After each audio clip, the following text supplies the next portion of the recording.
Olá, bonzão ter você aqui com a gente novamente. Muito bom. A gente fica feliz demais com a sua visita. E eu vou aproveitar essa visita agora para eu é, cumprir uma promessa aqui, porque eu estou devendo. O pessoal está me cobrando muito história antiga, né? Eu não falo muito de história antiga, que eu falo muito de história contemporânea, falo muito de história moderna, sou fã de Idade Média, mas eu curto também, gente, Idade Antiga, tá? Adoro Idade Antiga. Aliás, é a minha especialização. Né? Quando eu fiz a minha especialização, a parte de pós, etc., a gente se especializou aí em cultura antiga, né? História antiga e cultura antiga. Então, eu sou um apaixonado por história antiga, claro. Né? Então, a gente quer aproveitar para a gente fazer uma rapidinha aqui de antiguidade, mas particularmente de antiguidade clássica. Eu queria falar um pouquinho com vocês sobre Grécia, né? Que faz parte do que a gente chama de antiguidade clássica. Mas antes é bom explicar por que essa denominação, né? Antiguidade clássica. A história antiga, gente, ela é dividida em antiguidade oriental e antiguidade clássica. Quando a gente fala em antiguidade oriental, a gente está se referindo às antigas civilizações que se desenvolveram no hemisfério oriental. A gente está falando, por exemplo, de Palestina, a gente está falando de Fenícia, Pérsia, a gente fala de Egito também, que Egito também é incluído na Antiguidade Oriental, a gente fala em Suméria, né? A gente fala em Mesopotâmia, a gente fala, enfim, nessas civilizações todas que você conhece aí dos livros de história, né? Aquelas civilizações mais antigas. E quando a gente fala em Antiguidade Clássica, a gente está se referindo a duas civilizações particularmente. A gente está se referindo a Grécia e Roma, né? Ou a chamada civilização greco-romana, né? Como muitos preferem chamar.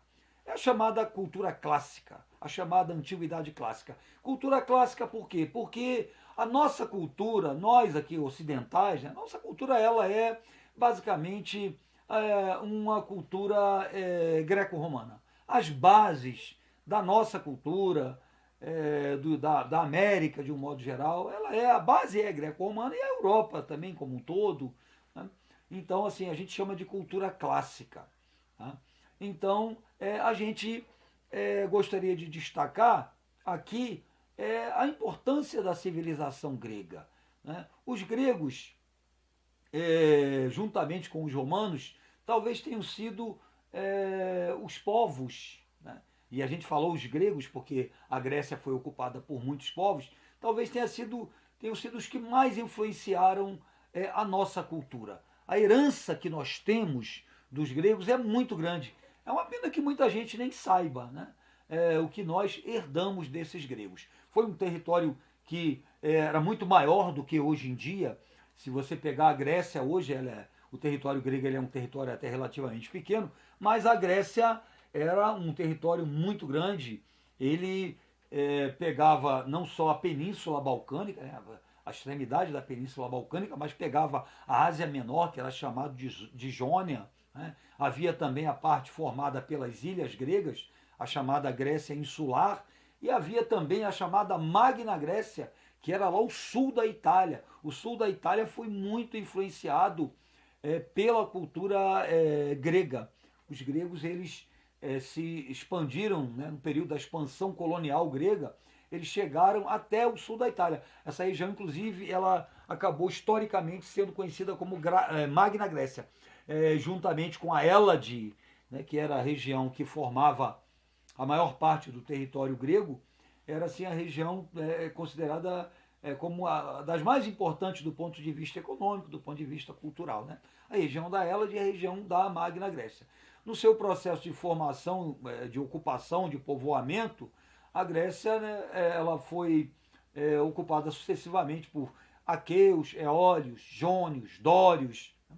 Povos que, em grande parte, eram povos indo-europeus. Então a gente tem assim toda uma riqueza, né? Um caldeirão cultural assim na origem da Grécia Antiga. E quanta coisa nós herdamos dos gregos, quantas coisas maravilhosas. Né? Assim, a gente pode. É tanta coisa, né? A gente vai tentar aqui enumerar algumas delas. O pedido que nos fizeram foi esse, né? Falar sobre contribuições culturais dos gregos. A gente pode citar aqui, por exemplo, a democracia. A própria democracia. Né? A palavra democracia é uma palavra de origem grega, todo mundo sabe. Significa governo do povo. Demos, povo, cracia, governo. Governo do povo. Né?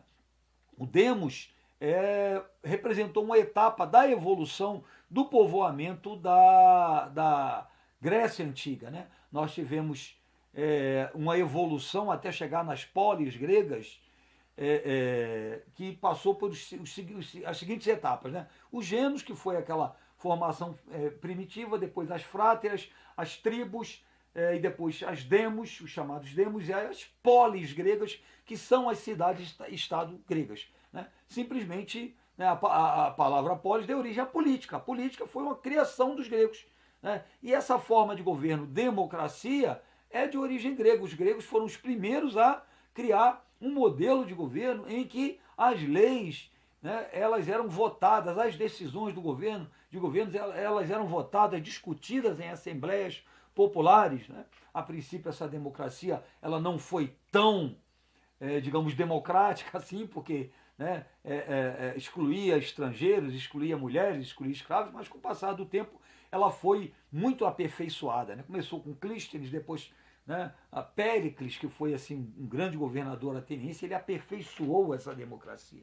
Então, assim, a grande contribuição que nós temos é de natureza política, sem dúvida nenhuma, a democracia. Mas a coisa não para por aí. Né? Muita gente não sabe, mas, por exemplo, o teatro. Teatro é uma criação dos gregos. Os gregos criaram o teatro. Né? O teatro ele nasceu em festas que os gregos organizavam em homenagem ao deus Dionísio, as chamadas dionísicas. Né? O deus Dionísio teve um equivalente lá em Roma. Aliás, os gregos influenciaram demais os romanos, todo mundo sabe disso, né? Que eram as festas em homenagem ao deus Baco. Baco, lá em Roma, né, era o mesmo que Dionísio representava lá na Grécia Antiga. Essas festas, elas tinham procissões alegres, procissões dramáticas, que deram origem à tragédia e à comédia no teatro grego. Então, gente, o teatro foi criado pelos gregos. Né? Isso é uma coisa assim, muito importante e muita gente aí não sabe. Né? Algumas peças gregas, alguns autores gregos, como Sófocles, por exemplo, eles são encenados até os dias de hoje. Né? Algumas comédias também são encenadas até os dias de hoje. Uma outra coisa muito interessante quando a gente fala de Grécia é falar sobre as Olimpíadas, os Jogos Olímpicos. Todo mundo sabe o que são Olimpíadas, esses jogos aí que mobilizam o mundo inteiro. Né? As Olimpíadas modernas, elas tiveram origem nas Olimpíadas, nos Jogos Olímpicos gregos. O nome Olimpíada vem do Monte Olimpo, que era exatamente onde os gregos acreditavam que viviam os seus deuses, né? Em Olímpia, no Monte Olimpo. Eles realizavam esses jogos também, era um período de paz na Grécia, em que as cidades-estados elas não lutavam entre si. Os jogos tinham um significado cívico, um significado religioso. Né? Então, as Olimpíadas são também uma herança grega. Tá? E por último, é claro, tem mais coisa, né? A gente não poderia deixar de falar da filosofia. Né? Muita gente acha que a filosofia foi uma invenção dos gregos. Eu já disse aqui, não foram eles os únicos povos a filosofar na antiguidade. Né? Os hindus filosofaram, os chineses filosofaram, tá? E até os indígenas filosofaram. Tá? Mas, evidentemente, a maior influência exercida na filosofia ocidental foi a influência grega. Tá? Todo mundo, quando fala em filosofia, associa a Grécia, associa Sócrates, associa Platão, associa Aristóteles. Né? O método dialético, o método de filosofar dos gregos, ele realmente exerceu uma grande influência na filosofia romana, né? E na filosofia ocidental de um modo geral. Então, né, vão aí, né, a gente citou alguns exemplos da influência da cultura grega. Tem também na arquitetura, né? Arquitetura grega, o uso de colunas, por exemplo, colunas dóricas, jônicas, coríntias, é um exemplo aí também de influência cultural dos gregos. Os gregos também são considerados os pais da história, né? Heródoto é considerado como o pai da história, eles foram os primeiros a escrever história, se preocuparem em escrever história. Então vão aí, né, ficam aqui algumas dicas para vocês sobre a importância cultural dos gregos, atendendo a um pedido aí e falando de história antiga. Tá bom, gente? Beijão para vocês e até a próxima.